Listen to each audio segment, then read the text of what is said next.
好，我可能重新加入一下就可以了，稍等1分钟。嗯，好的，没问题。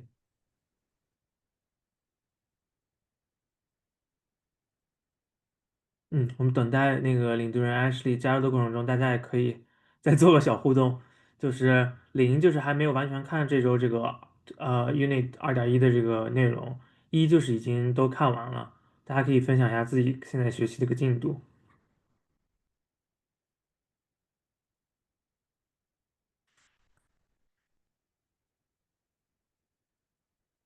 OK，现在我来共享一下。OK，现在可以共享了。嗯，好的，嗯，那我们时间交给你，Ashley。好的，感谢。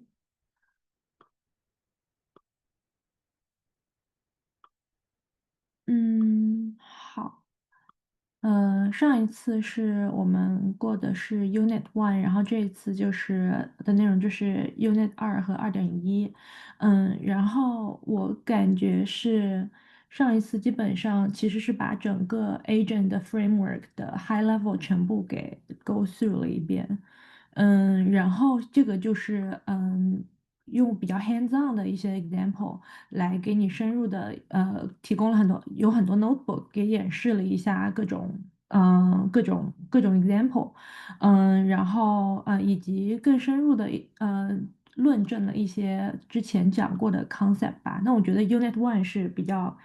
有价值的 high level concept，所以没有看的小伙伴可以先就着重看一下 Unit One。这样子 Unit Two 会更好 follow 一点。然后 Unit Two 的话，它就是一开始这个 Unit Two 它就是给了一个 high level overview。这个 overview 就是他们之后2.1就是主要就是用不同的包来实现这个 agentic framework。Unit 2.1它就是 focus on 这个smaller agent small agent，然后之后会用其他的 Llama Index 和Long Graph。然后就是它有一个 introduction，就是为什么要用small agent。它基本上就是介绍了一下。就是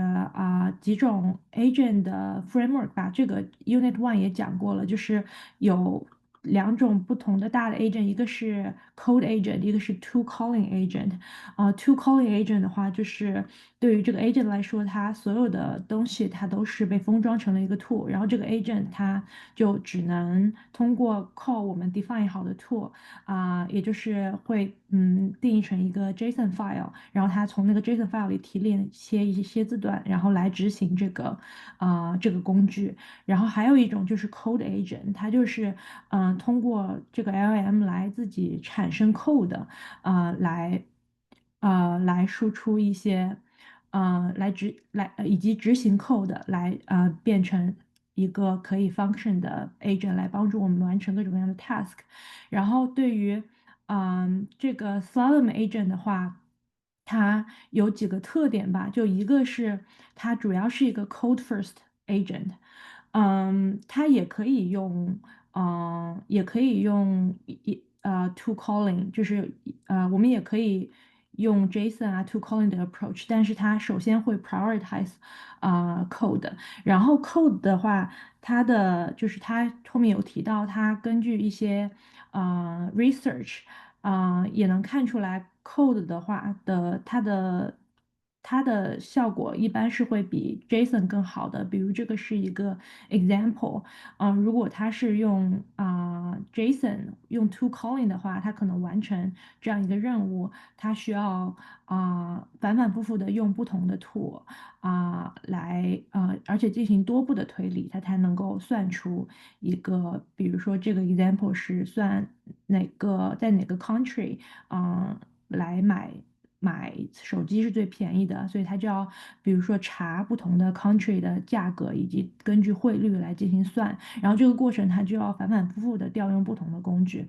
但如果是 code agent 的话，你可以看到我们就可以直接写个 for loop，然后直接找一个final price，定义好一个 function，所以它就是更高效。然后这个LLM 也在这个过程当中，它其实在这个 code 里面它是有了一定的推理能力，所以它能够在这个工具调用过程当中，它可以有很多细节的logic，它可以 control，而不是如果是我们写好了一个工具的话，它没有在工具内部推理的能力，它只能调用工具，所以它只能反反复复调用不同的工具来拼接。所以这就是为什么我理解就是 code agent 它的performance 一般会比那个 tool calling 的更好。然后这是这个 small agent 的第一个特点，就是它是一个 code first approach。另外一个 key advantage 就是它比较 simple 吧，就是它有一些它用了一些 abstraction layer，然后来让这个 framework 更加的 easy。然后之后可能会讲的 long graph 呀什么的就会更加复杂一点。嗯，对，这两个是它主要的特点，然后它也这里就是讲了一下，它也支持各种各样的不同的各种类型的 model，然后它有一个非常详细的这个嗯这个 documentation 可以读。然后，我觉得比较 helpful 的是可以，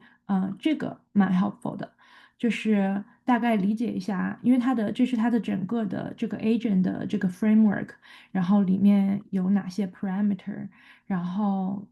呃读一下这个大概可以让我理解一下它的 framework 是什么样的。比如说，我们可以 call 这个的时候可以 specify 有哪些 tool 这个 agent 可以用。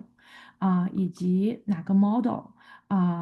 我们可以选择想要用哪一个它可以支持的模型，以及 prompt template 这个是 optional 的，就是在给 query 之前的一个 high level 的 prompt。然后比如说 custom instruction，还有 maximum step，这个 maximum step 就是它有多少个 iteration，它可以去 take to solve the task。还有这个 verbose level 就是它在过程当中，它可以它记录这个 log 的时候，它要记录的很详细，它的推理过程还是记录的比较 concise 一点。然后这个 managed agent 就是只对 manager agent 来说，就是之后的 unit 也会学到，就是有一个 framework，就是用一个 manager agent，然后来 manage 很多 small agent，然后就是在这里进行 specify。如果我们这个是一个 manager agent 的话，那就要在这里告诉他你 manage 的小小的 agent 有哪些，这样他就可以去在执行任务的时候去 call 这些小的 agent。嗯，还有，这些也是，这些就是比较 specified 的，就是 description，就是也是给 manager agent 来进行跑的。然后还有 final answer check，就是一个，也是给 manager agent，你可以给他说，你怎么去 validate 这个 answer 是否可以，所以他就可以帮你在输出回答之前，先 check 一下这个 answer 是否合理。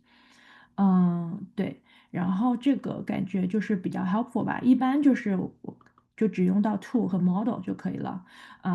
给他哪些 tool 用哪个 model，其他的其实都是 optional，但是可以有一个大概的 idea 有哪些可以specify 的。然后就是example，后面基本上都是一些 example。稍等一下，到现在大家有问题吗？没有问题，我就可以 go through 后面的一些 example。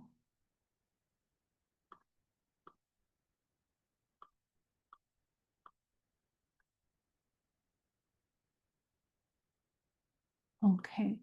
嗯，这个，这个例子就是。这里也就是解释了一下，就是为什么要用code agent，然后以及为什么 code agent 比tool calling agent 更好。这个我们刚刚讲过了。然后这个图是讲了一个code agent 的 framework 是怎么执行的。就比如说它首先是有一个 system prompt，然后它会把各种的messages。send to a model，然后generate a completion，就是 generate an answer，然后 generate answer 之后，它又会把它extract 出一些可以执行的 action，然后这个 action 要不就是一个 code，我们可以直接执行，然后如果它是一个 JSON 的话，那我们就需要一个 parser 来 parse 这个 JSON file 里面的一些这个 tool 可以调用的一些 parameter，然后来调用这个 tool，然后调用完了之后，我们就 execute 这个 action，execute 完了之后，它就会被 lock 成一个 memory，然后再继续 append 到一开始的 system prompt 里，然后再继续的执行一步一步接下来的 observation 以及调用它是否要进行下一步。然后这个就是一个example，大家可以go through。嗯，基本上它这个 example 就是用一些教会你就是 high level 怎么样去定义怎么样去call 一个啊、call 一个 agent 用它的这个 small agent tool。所以其实 parameter 比较简单，你就可以看到这个 tool 我们是给它了一个 web search tool，然后这个也是 small agent 里面就是 building 好的，直接 import 好了就可以调用这个 web search tool，然后指定一个 inference client model。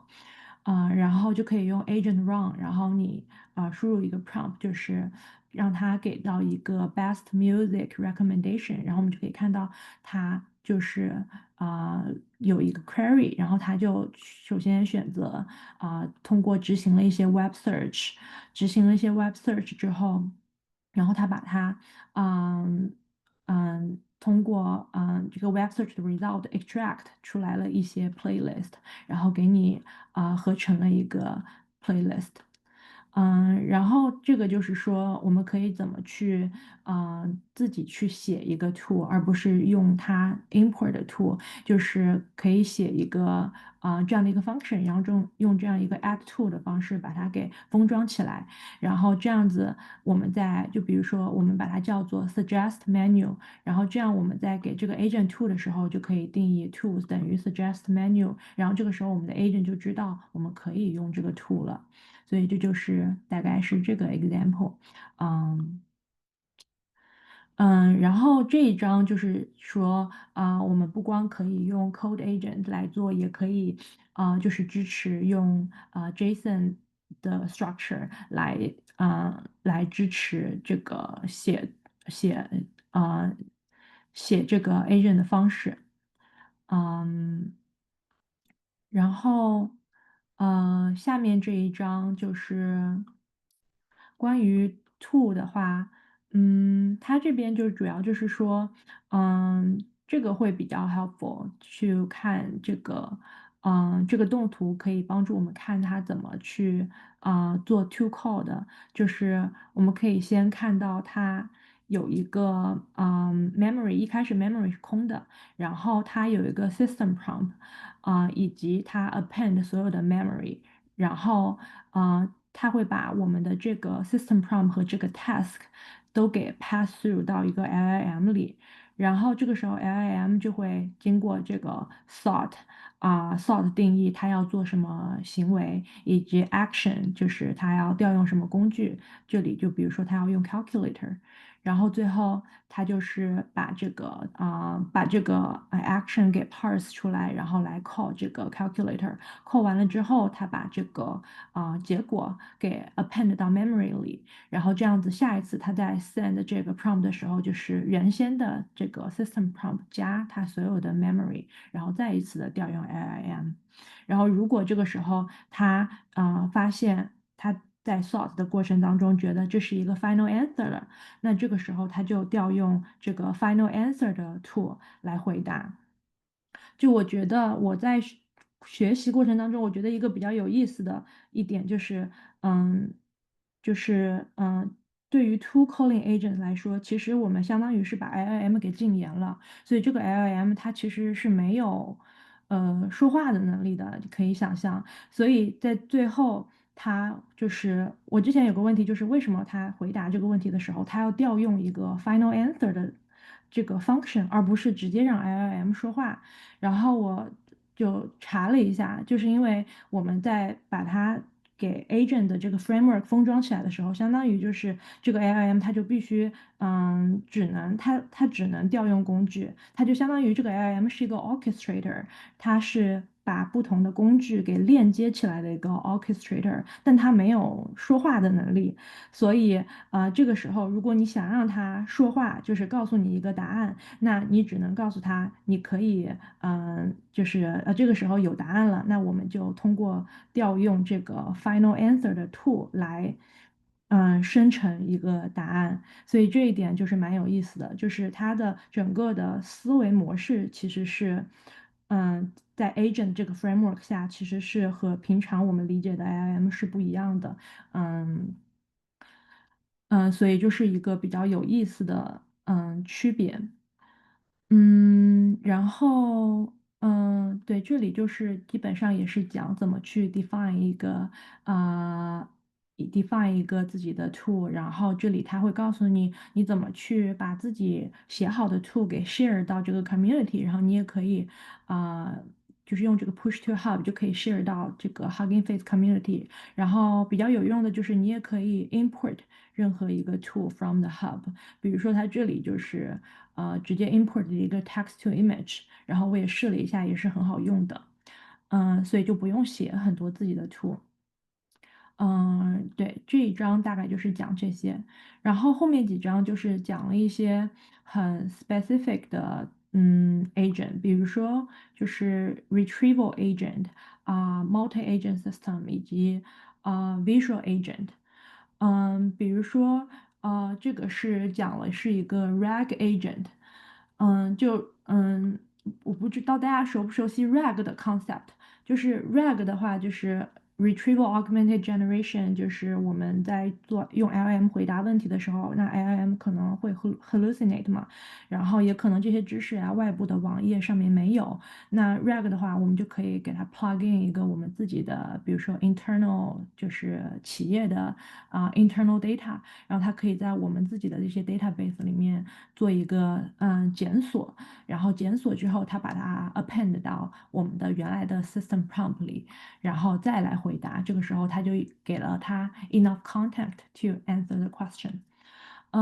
然后，但它这个讲的是 agentic RAG，这个我之前也不了解，但是它和普通 RAG 的区别就是，普通的 RAG 它其实只能进行一次的 search，嗯它就是进行一次的搜索，找到在 vector database 里找到相似的片段，然后给它append 到prompt 里，然后生成一次回答。就它这个事情是单轮的，而且是固定的。RAG 本身它不具有思考能力，但是如果是 agentic RAG 的话，它的区别在于这个 agent 它是有个 reasoning loop 的，就是它可以多轮推理。然后它可以多步的进行在这个 vector database 里进行 search。比如说它这个example 里，它有一个 notebook，大家也可以去看这个 example。但是就是在这个 example 里，你可以看到我们给了它一个任务，是让它做一个 party planning，但是它是可以把这个任务拆成多个 query 的。让我哦，是在这个 notebook 里，就是我们可以看到它在这个过程当中，它是可以把同样一个单个步骤的任务拆成多个 query 去做 search。嗯，对，它这个query 就是 search for the party idea including decoration, entertainment and catering。如果是普通的 RAG 的话，它可能就是用这个 query 和 vector database 里面的 document 做一个 similarity matching，然后它就把所有的和这个东西 similar 的文档全部调用出来，然后 append。但是如果是 agentic RAG 的话，它就把这个拆成了3个 query，一个搜索 decoration，一个搜索 entertainment，一个搜索 catering，然后针对每一个 subtopic，它都有一个相关的 retrieved 回来的 result，然后最后它再把就所有retrieved 回来的 result 再给它进行一次的整合，整合完了之后再给你一轮结果，所以就是。它就是会比一轮的更智能一点，而且它还有一个option，嗯，就是让它更加的 capable，就是我们可以不光给它vector database，也给它一个 web search tool，然后这个时候它就会可以动态的去判断这个事情是我们 internally 有的，还是我需要通过 visit 各种 website。来获取的，这样子也是一个它的一个advantage，也是普通 RAG 就是做不到的。嗯、对，这个就是讲一个 agentic RAG system 的一个 idea。然后就是 multi-agent，这一章讲 multi-agent 的话，它的主要的概念就是我们把一个任务拆成多个 agent 进行管理，有一个 manager agent，然后给它管理几个小的 agent，然后每个小的 agent 都会负责一个比较小的任务，然后 manager 来统筹。比如说那个 example 里，之前我们没有 manager agent 的时候，我们嗯，只有一个 agent，然后给了这个 agent 一个 web search tool，也给了他 code interpretation，就把所有东西都丢给他，让他来做执行。然后，但是这个的话，就是我们先有一个 manager agent，然后让 manager agent 来管这个 code interpreter 和这个 web search agent。然后它这个 example 我觉得很有帮助，就是帮我理解这个，就是为什么我们要用这个manager agent。它有两个例子，一个例子是，它一开始第一个例子是它直接没有用 manager agent，它就是用了一个普通的 agent，给了它这么多 tool，然后让它去执行一个比较复杂的任务。然后，我就发现，它其实过程当中有很多不好的地方，比如说我们其实在这里定义了一个 tool，让它 calculate travel time，但是其实在执行过程当中，它没有用这个 tool，而是他自己写了一段 code 来 calculate the travel time。然后还有就是因为这个任务过于复杂了，所以它其实这个过程当中它需要计算很多很多国家的地点，然后再 calculate the travel time to 这么多的国家，然后我们就会遇到就是 token limit，然后这个 token limit 就会限制，就会让这个模型越来越笨，越来越笨。所以这就是可以很清楚的看到，就是不用 manager agent 的一个坏处。然后后面它有另外一个 example，就是它用到了这个 manager agent 的时候，它太长了这里它用到这个 manager agent 的时候，我们就是可以很清晰的看到它的好处，就是首先这个 manager agent 它可以去break down 很多 task。看它这有一个 initial plan，然后它就从 high level 把这个problem 给 break down 了，然后他就可以知道第一步他想要先 compile a list，然后这个时候 I will task the web agent to search for it，然后这个时候他就把一个很 specific 的任务交给某一个 agent 来做，然后这个 agent 就用一个 separate content window 来做所有的 search，然后当这个 agent 把所有的search 做完了之后，他再把结果交给 manager，这样子这个 content window management 就会更加的好。对 manager 来说，他就不用 get stuck on all this detail，他就可以去有一个很 concise 的 content window，然后来 focus on the high level of the task。然后我发现用了 manager agent 之后，我们定义的那个就是 calculate distance 的那个 tool 也被用了，就是因为那个 manager agent 它可能更 high level，它可以知道做什么事情需要 call 什么样的 tool，所以这可能也是一个好处。所以就通过这个 example 的话，就可以大概看出来，就是用 manager agent 的话，它的价值就是一个它可以分解这个任务，然后它可以调度哪个 agent 应该处理哪个任务，然后以及它的content window management 可以把它细节和这个 high level 的这个东西分开，然后这样它模型的表现会更好，然后最后再 synthesize 它的结果。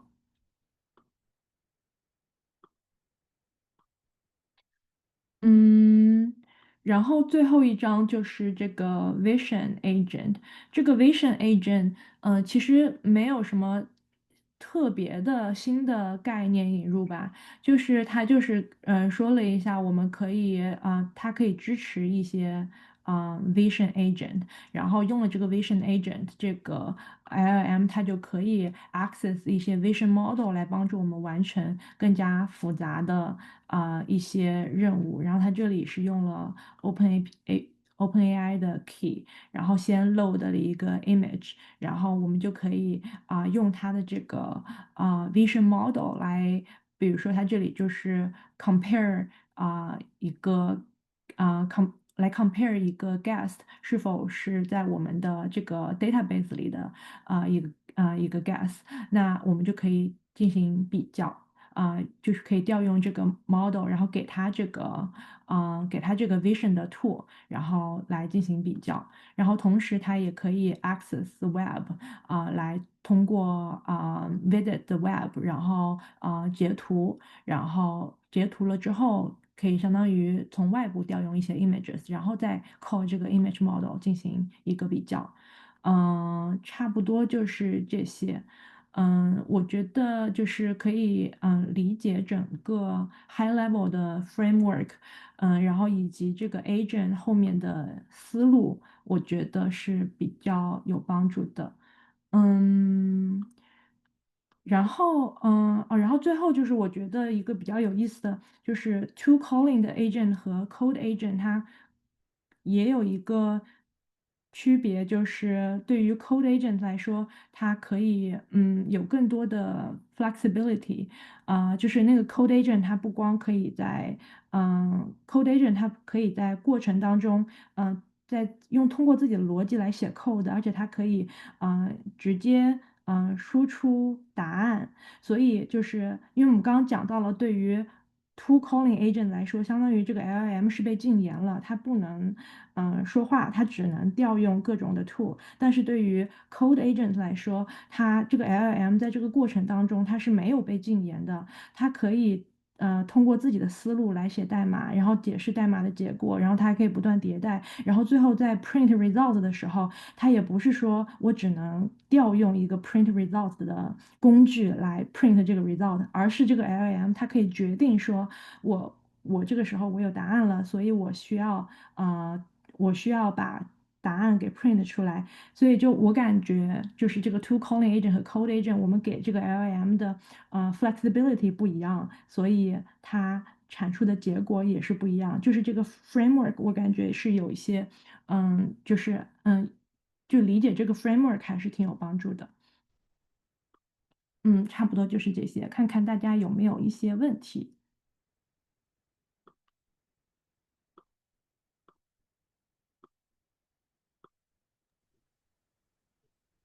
感谢 HD 的分享。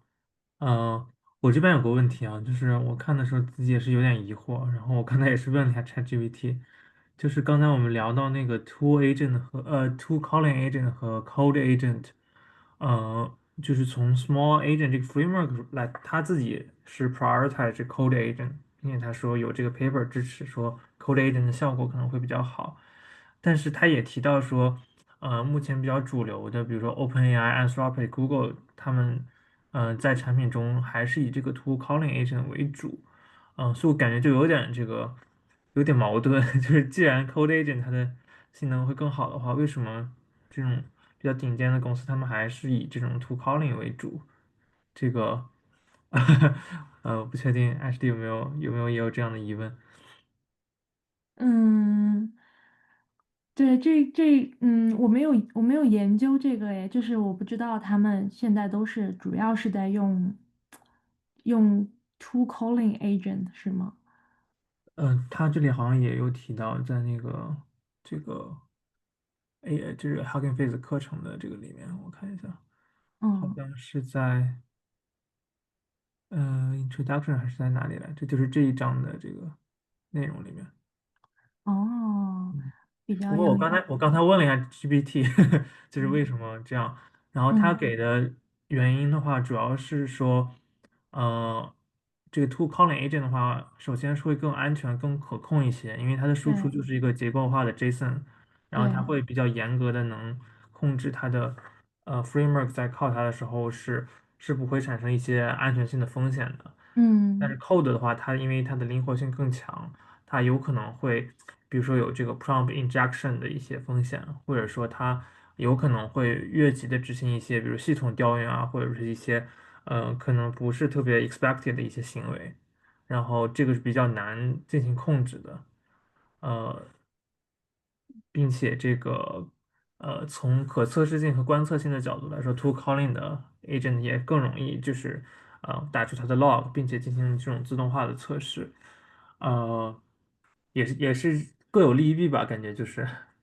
嗯，有道理。感觉如果是 to calling 的话，会更有 control，可能因为 code agent 的话，它就是完全他想写什么样的代码都可以。对，是的，那个 ChatGPT 给了一个比喻，就是说，to calling agent 更像是一个监管下的自动驾驶，比较安全、可靠、可控。然后 code agent 更像是无人驾驶的这种原型车，它比较 是 flexible，比较强大，但是也有可是的。能更容易出现一些安全的一些故障。对对，而且我就是我在这个过程当中，我也是看他推理的过程嘛，然后就即使是 to calling 的来说，他也经常就是做一些 unexpected behavior，就比如他如果在调用这个工具的过程当中，他遇到一些 bug，然后这个时候他就会推理说，哦，那我没有办法 access，那这个时候我就编一个答案吧。然后，但是如果你不看这个 log，你就完全不知道。它是编出来的，你就以为它是真的是调用了我们用的 tool。还有比如我刚刚用的另外一个 example，就是我们明明写好了一个 function 来 calculate the distance，但它最后居然没有用我们给它的 tool，它自己写了一个代码。就我觉得这个就很神奇。对，是的，是的。我觉得这个在那个我们 Hugging Face 课程的 Bonus Unit Two 里面可能会有更多的这个解释。就是我看到 Bonus Unit Two 是 Agent Observability and Evaluation，可能它就会通过观测中间的一些步骤，然后去评估你这个到底有没有比较明确的会有这种 hallucination 的问题，就是你不知道，但是它这个 agent 它就说出了一个感觉很确信的结果。哦，是的，这一章也有提到，就是他给了一个外部的网站，然后那个网站就是用来 track 和 monitor 它整个调用和推理过程的。嗯。就他也是说，就是因为 的 agent 的过程当中，就是有很多的不确定性，所以我们可以用那些网站来分析它过程当中的每一个推理，然后把它记录下来。对，然后我看到 chat 里面有一个朋友在问说，这里说的 code agent 只是这个框架下的 code agent 对吗？不同 framework 的 code agent 实现是不是也不一样？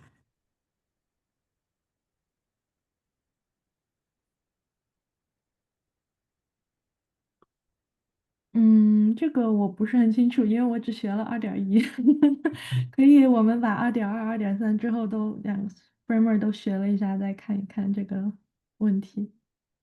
对，我自己的理解是，就是 code agent 它是一个比较 general 的一个 concept，就是它每一步 agent 的输出的这个结果是以 code 的形式来执行这个 action 的。我们在那个 Unit One 里面讲 concept 的时候也去提到，主流的其实就是这两种，一种是这种 to calling 或者叫 JSON 的这种形式，它是用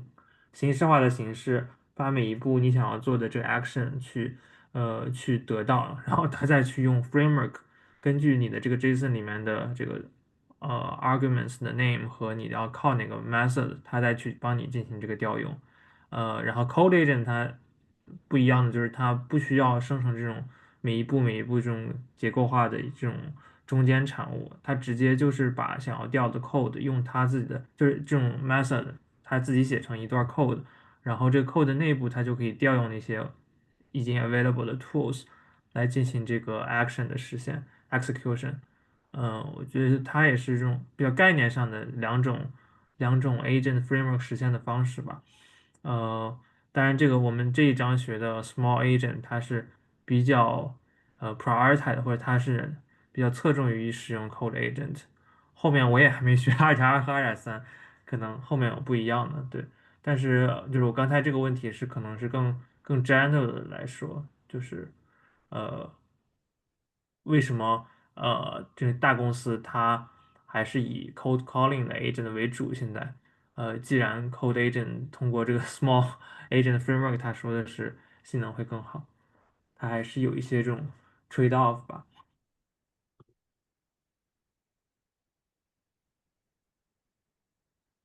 对，大家有什么其他的问题的话，也可以打在我们的 Zoom 上，或者因为我们今天的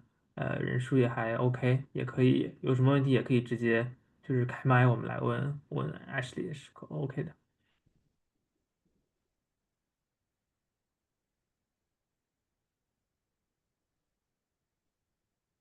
好的。如果要是没有的话，那我们今天就稍微提早一点结束，然后我最后再宣传一下我们的这个，我可以稍微访问一下 Ashley，因为 Ashley 是我们的非志愿者成员，是我们的这个社区里面就是报名加入我们这个学习小组的成员，然后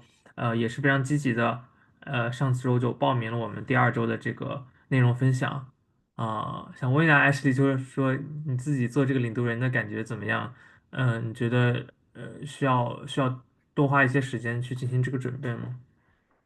嗯是需要的，就学习时间比我想象中长一点点，然后过程当中就是也有很多问题，但我觉得嗯就是还是蛮有价值的，就是可以学到很多东西，嗯。然后给自己 sign up 了一个这样也更有动力去学习。对的，对的，是的，就是我这里也感谢一下其他的一些我们学习小组的成员，因为上周我们第一次活动结束之后的话，后面几期这个内容分享的 primary 的领读人，感觉现在都 sign up 的差不多了。我看到今天这个 Unit3 也有 ZZ 同学有 sign up，那我们这个 primary 的领读人基本上就都已经确定了。当然，因为 primary 领读人有可能当周会有一些突发情况啊，或者是各种情况他没有办法来的话，我们也非常鼓励大家可以再去 sign up 这个 backup 的领读人。我们是，如果你是 sign up backup 领读人的话，我们会提前2天去跟这个 primary 领读人去确认，他能不能周日现场来到场分享。如果不能的话，我们会马上告诉我们的 backup 的领读人，就是他可能要作为这个 primary 来进行分享。当然就是我们的 backup 领读人，我不确定 Wendy 今天有没有来，今天Wendy 有报名今天的这次活动的 backup，如果 Wendy 那边有什么想要补充的这一章的内容的话，我们也欢迎 Wendy，再做这个分享，对，同时我也就是号召大家可以去还有几个 backup 的这个 slot，我们也可以进行报名。然后的话，我们这一周跟我们就是11月23号这个 AI Seminar 的分享嘉宾俊已经确认了，他是会在这个我们3次活动结束之后，中途会做一个这个 Vision Language Model 的一个专题的分享，主要是会有一些 high level 的介绍我们除了这 large language model 之外的另一种比较流行的这种 这种 model 的形式叫做 Vision 的 language model，并且它在各种领域，尤其是自动驾驶领域的一个应用。然后我本人也是非常期待这次活动的。然后我们会在2周之后的时间会做这个 AI 专题的这个学习。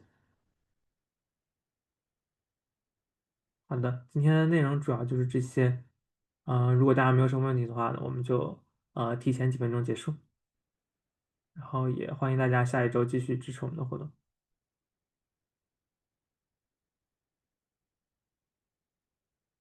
感谢艾什莉今天的分享，